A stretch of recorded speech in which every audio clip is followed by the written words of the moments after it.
क्या भोजन मिलेगा गांव में कहीं? तो गांव में वहाँ सभी लोग बैठे थे जो कि गांव में बड़े धनाढ्य लोग थे, धनवान। किसी ने कोई उत्तर नहीं दिया, मैं छोटा बालक था। तो संतों ने कहा कि भूख लगी है, क्या गांव में कोई भोजन की व्यवस्था होगी? तो हम खड़े हो गए, हमने कहा आइए घर चलिए, ये रहा घर, आपकी प्रसादी की व्यवस्था होगी। हम सभी संतों को घर ले गए और जब घर ले गए उस समय हमारी स्थिति ये थी कि गांव से हम भिक्षा मांग के लाया करते थे। तो जब घर ले गए संतों को और माँ से कहा कि ये 7-8 संत आए हैं भोजन कराना है।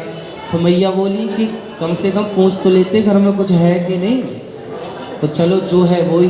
फिर हम जल्दी से, पहले गांव में आज भी होता है कि आटा नहीं है तो आप पड़ोस के घर से आटा मांग के ले आते हैं, नमक नहीं है तो पड़ोस के घर से नमक ले आते हैं। तो हम तुरंत अड़ोस पड़ोस में जाके कुछ सामान मांग के ले आए और हमारी मैया ने कुछ पूड़ी और सब्जी और जो बन पड़ी चावल की खीर, ऐसा कुछ बना के और संतों को हमने पवाया। और जब संतों को भोजन पवा रहे थे, उस समय की बात है, लगभग 2003-2004 की बात है। उस समय हम बहुत छोटे बालक ही थे, कोई अक्ल नहीं, कोई बुद्धि नहीं, पर खिलाने पिलाने का बड़ा शौक था।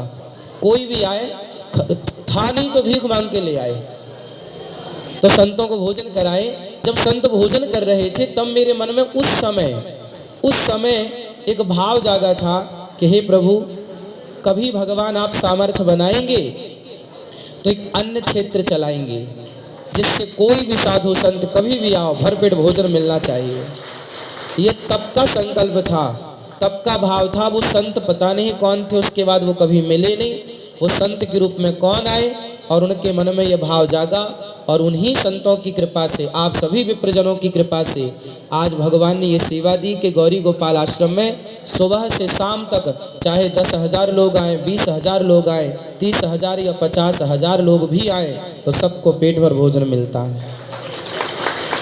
ये संतों को कहते हैं ना, जो लोग दानम दुर्गति नाशनम, हमारे कोई पाप भी होंगे किसी कारणवश, तो पाप भी दान करने से, सेवा का भाव रखने से टल जाते हैं। इसलिए मैं आप लोगों को ये बात केवल इसलिए बता रहा हूँ कि सेवा का भाव